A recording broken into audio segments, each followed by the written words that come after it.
Welcome back to this edition of World Insight. As we leave one part of the program and move into the next, our second story takes us to India. The country launched its first nuclear-powered submarine. In doing that, India became the sixth country after the US, Britain, France, Russia and China to possess that technology. For years now, the world has been talking about India's potential to become a global power. The submarine launch is a step forward.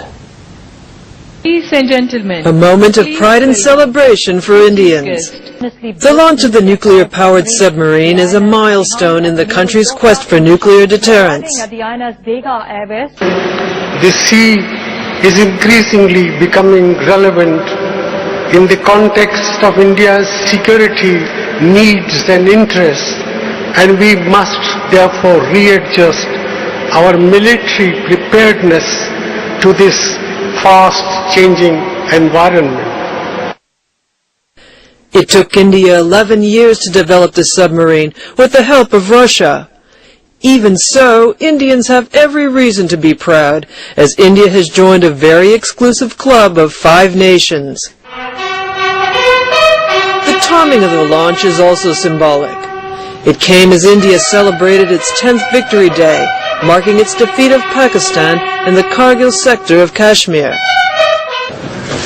It also came 1 week after the U.S. Secretary of State Hillary Clinton linked big arms sales during her visit. Through the launch, India has completed a nuclear triad encompassing land, air and sea. It's modernizing its armed forces. Its development of nuclear submarines highlights its ambition to become a more visible presence in the Indian Ocean.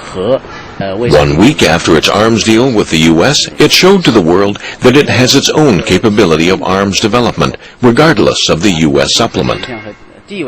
Clinton's words were surely music to Indian ears.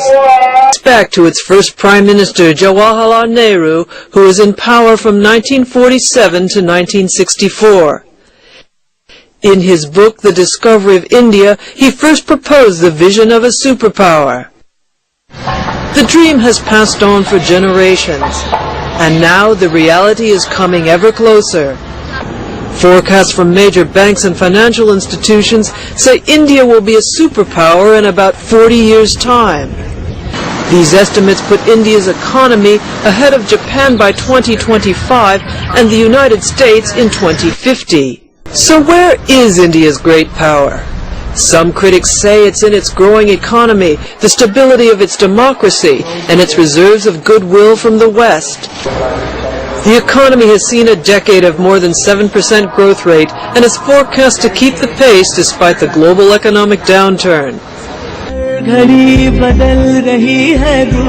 The extraordinary appeal of Bollywood carries the country's soft power to the world.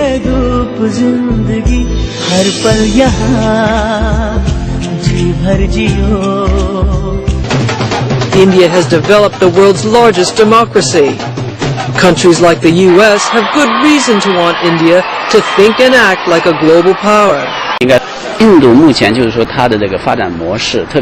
independence in 1947 was preceded by centuries of British rule, during which ideas of modernity were transplanted onto a traditional civilization. It seems that now some Indians have entrepreneurship in their DNA. It's all part of the result of its similarities with the West in language, education, law system, etc. First, we should see that India's economy has been developing rapidly in the past. Second, it's a big developing country. It faces many challenges, especially in the rural areas.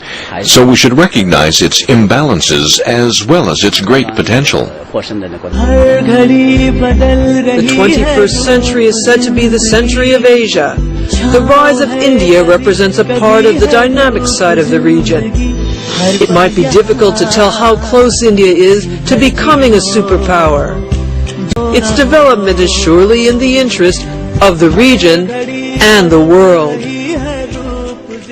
Well, India's drive to becoming a global superpower reflects its growing economic and political clout over many decades. No matter how far that goal still is, it's already a resurgent nation, embracing its role as an emerging Asian superpower.